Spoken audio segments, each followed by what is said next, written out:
sa isingit ko ang ngalan mo, Ginoo. Tibuok kinabuhi ko, ihalad ko kanimo. Ang pulong mo, gitipig ko, ning kasing-kasing ko. Ang kinabuhi sa tao, mubo o puno sa kasabog. Problema. Mubo ra ang kinabuhi sa tao. Pini ugma mamatay. Pini sunod ugma mamatay. Pini sunod bulan. Pini sunod tuig. Mubo ra ang kinabuhi sa tao. O puno sa kasabog. Abay. Thanks be to God. Because nakaila ka sa Ginoo. Nag-decide ka nga ilho nimo ang Ginoo. Nag-decide ka nga dawato nimo ang Ginoo. Nag-decide ka nga mubag-o ang daan imong taligdan. Aron magkinabuhi nga bag-o. Mao nang wala ka giguyod sa tao aron dito magpahimlo sa dagat o sa suba o sa swimming pool. Ikaw mismo nag-decide nga musunod ni Kristo. Mao na nagbag-o ka pinaagi sa tubig. Nan karon anong dili ka mubaro? Taliwala sa problema ng tibuok kalibutan na ganoy, nagdala ang problema. Wait, soon, doon kay diha pa lang. So wala pa tanay mugsunan ng problema. Una nga gikinahanglan nato ang Dios. Wait, soon. Una nga ang tao mga igsuon, kanunay huyang, kanunay dunay mga kasama o dili ta makalikay sa kasama o problema mga igsuon. Kanunay nagsunod-sunod nato. Why? Because si Satan mo ay author sa problema in order to destroy you. Your relationship to the Lord, i-destroy ni Satan. Your relationship sa imo ang isikataw, i-destroy ni Satan. Your relationship sa imong mga kaigsuonan sa pagtuo, Satan, destroy. Yeah, destroyer siya. So kung imong paglantaw sa ginumbaling gamaya, ma-destroy jud ka. O dili lang kay ikaw i-destroy. Mangangin siyang pinakadaghan. Una mga igsuon, be strong sa pag-alagad sa Ginoo, whatever nga mga problem hindi mo nga maabot sa imong kinabuhi. Tun kay maunang kinaiya ni Satan to destroy you, to kill you. Paano kanya batyon? Hatagan kanyang mga problema nga dili mo makaya, labi na sa panahon nga init kayo. Kalitra ka mo, mamatay. Hit stroke. Why? Doon kay trabaho na ni Satan. Anong kawato niya imong kalipay na bisag lipay kay ka nga nagpagamit sa Ginoo? It's because wala ka nahimo nga mainampingon, wala ka nahimong watchful sa imong pag-alagad sa Ginoo. Nangita og way ang yawa diha sa imong kahuyamon para ma-destroy ang imong kalipay, para kawaton ang imong kalipay, para ka mamatay sa imong espiritu. Anong na pagkinabuhi? Nga bisan buhi ka naglakaw-lakaw ning kalibutan, patay ka para sa Ginoo. It's because gitalikdan nimo ang Ginoo tungod sa problema. May suod. Una, gikinahanglan nato dili pala pusong spikas dalungan ang pulong sa Ginoo.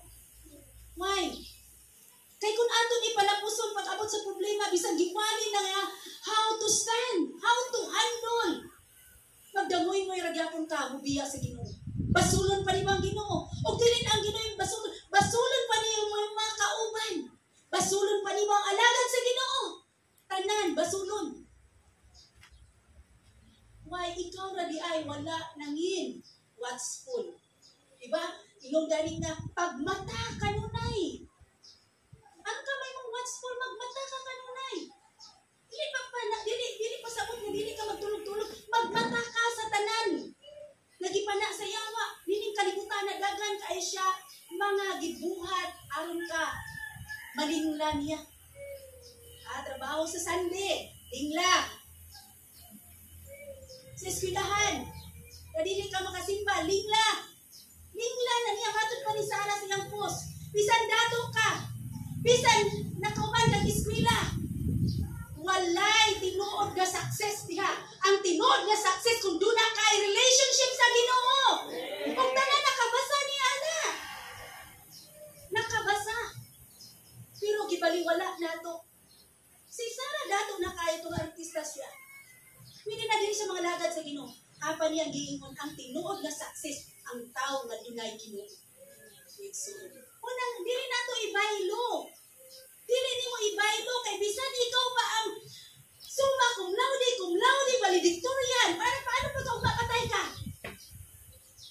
Sayang. Bisan ikaw pang CEO. Pag mapatay ka, sayang. Unang palabiha ang imong relasyon sa Ginoo. Hinumdumi ang Ginoo sa tibuok nimong kinabuhi. Tudloi imong anak samtang gamay pa siya. Kung dili siya kabalo mo praise sa Ginoo, ay lubaga iyang kilid aron siya kabalo mo pakpak. Kung dili siya musayaw sa Ginoo, lubaga iyang kilid. Tungod kay ikaw nga inahan, ikaw nga ginikanan, nagtudlo alang sa iyang kaayuhan. Kay para kung mamatay na ka, siya dahil sa Ginoo. Mga ate, dili mo ito ni Ray. Tagaig, silot. Wala ka ni dahil sa Ginoo, wala ka ni sayaw sa Ginoo. Bantay na kaugma. Ingana, as a ate sa walong kabuok. Pero na-adjoy gahi o ulo dili mo sunod. Ang pinaka-importante, ila nabatunan ug nasulod sa iyang una-una ang maayo nimong gitudlo. So ang pulong sa Ginoo nagtudlo nato. Nagikinahanglan nato isip Kristohanon nga magbantay kanunay kita kutob sa atong mahimo. Kutob sa atong patanan nga best nga atong pagabuhaton, atong buhaton the way nga witok, the way nga motrabaho, the way nga kung asa sa atong mga gibuhat sa atong kaugalingon nga makita ang tinuod nga pagkaanak, pagka-servant sa Ginoo sa atong kinabuhi. Kay, bisan imong nawong pag-abot sa salamin, problema kaayo ka. Dili ka mayroong problema ka dili. Ang problema na sa imong dagway. Dili ka kabalo paubos, problema kayo ka. Dili ka makabalo mo suri kay ikaw sakto ako mamadri ako ni tanan. Ikaw na ko kay problema kay dili ka makabalo magpaubos. Sumuna nga walay lain nga gaba problema ikaw, walay lain nga dala-dala problema ikaw. Perting ata perting kabuhat kapuya. Ingon si Lord, come to me and I will give you rest. Amen. Pero ang tao dili mo doon. Mano maganan siya masiglok do. Ganan siya mo basol sa uban. Dili siya mo doon. Tungod kay dako kay siyang paglantaw siyang kaugalingon. Ako na good ni. Ano mo doon man ko? Pero si Lord kanunay nag-awhag. Una akong pagpangita. Kay once gipangita na ko nimo. Hatagan ko ikaw katarbawan. Bisan na mo lang nimo gipangandoy. Akong ihatag. Call unto me. Tawag mo na to siya o butubag siya na to. Sa diyang manuktok ka, ablihan ka. Sa diyang mangita ka, makakita ka. Nagsun, promise na ni Lord. Pero wala tagagunit sa promise ni Lord. Tagunit na sa tanang bakak sa mga tao ng kalibutan. Why? We need to destroy sa atong relasyon sa Ginoo. Una, gagunit ta sa tanang bakak, sa tanang bana sa tao ng kalibutan. Bisan nasayod na ta, dili maayo atong panggunitan. Next one. Pero sa dihang nangalagad mi sa Ginoo, once nga dili maayo, dili jud mi mugunit ana. Amo jud na isalikway. Ang amo gigunitan sa ang pagkinabuhi ni kalibutan ni mong dapit. 22 years. Sa diyang minyong mi. Ining dapita. Dunay problem, dunay hardship, difficulties, temptation, trials, everything. But we hold on sa promise ni Lord. Na dili mi niya pasagdan, dili mi niya biyaan. Hold on, mga igsuon sa promise ni Lord. Tungod kay once na muduol ka, mugunit ka sa promisa ni Lord, makarating og dagan ang kanang problema. Yung siya sa Roma 8:28, nasayod kita nga diha sa tanang butang nagbuhat ang Dios alang sa kaayuhan ni adtong nahigugma kaniya kadtong iyang mga tinawag sumala sa iyang katuyuan. Katuyuan ni Lord nga usay maabot natong problema, nga usay mo hinakta. Why? Muna di ta ka-identify sa itong kaugalingon. Usay na hambog na ta maayo sa posisyon na nato. Unang dili tama ka, identify ni Lord, hindi na maka-acknowledge sa Lord, atong i-acknowledge sa itong kaugalingon. Why? Grabe na takataas o lantaw sa itong kaugalingon tungod sa naanato. Wala na nato, kinantaw si Lord. But itagaan ang problema itong kay purpose ni Lord nga ikaw sa gihapon, muhapa at ubangan sa Lord. Na ikaw sa gihapon, i-lower ni mo ang kaugalingon ni mo o ipataas si Kristo. Na sa gihapon, luyo sa problema, dili ang imong ngalan mabantog, kundi ang galan sa Ginoo mo ay mabantog. Nabisan, isunod ka sa kulungan. Sama sa kinabuhi ni Pablo ni Silas. Kinsay ngalan nabantog? Kay Lord Jesus. Why? Nagbuhat sila sa pagkamatahon. Una, ang Diyos nagbuhat, ang Diyos nagamit sa mga problema in order nga ang atong kinabuhi mapahiguna. Nagamit sa mga problema, doon ay mga pamaagi ang problema sa atong kinabuhi. Unsa man ang pamaagi niya na? Anong problema ha? Manani mo? To direct you and to change you. Anong diyaan ka niya? Usbon ka niya. Usbon ka niya. Nga madili na kabay mong hambugiro. Usbon ka niya, aron makabalo na ka, mapaubusin mong kaugalingon. Usbon ka niya, aron dili ka na mahimong self-righteous. Aron dili ka na mahipokrito. Usbon ka, direct ka niya, pinaagi. Yan ang problema.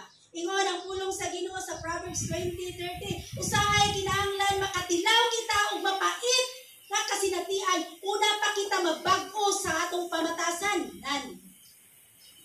Una pa kita mabago sa atong pamatasan. Diba? Kung dili ka ayaw bugbog si mong papa, mabago ka ka? Kung dili ka ayaw bunay, mabago ka ka? Una mga igsuod, walay makamatay sa bunal. Walay makamatay.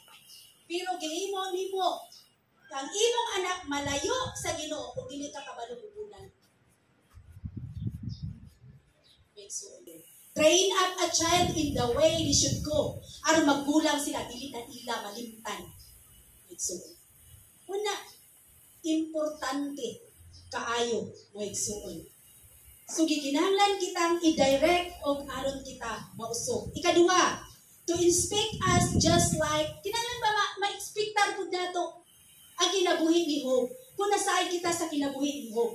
So, kinahanglan mo barong punta. Bisan giwala ang iyang mga kabtangan, giwala iyang mga anak na ngamatay, bisan pa, unsay nangawala niya, apan sa dihang ni barong si Job, ibalik kapilok. At ang pagkamaayos sa Ginoo, ang mga butang na nawala niya, ibalik kapilok. So, kung makalahutay ta, kung sa mga naabot na to, o sa gitagana na to, kinabuhi nga walay katapusan. Kung karon gahina ka sa problema, pag-abot sa pagbalik ni Jesus, ay nakabuhi na. Usa, isinggit ko ang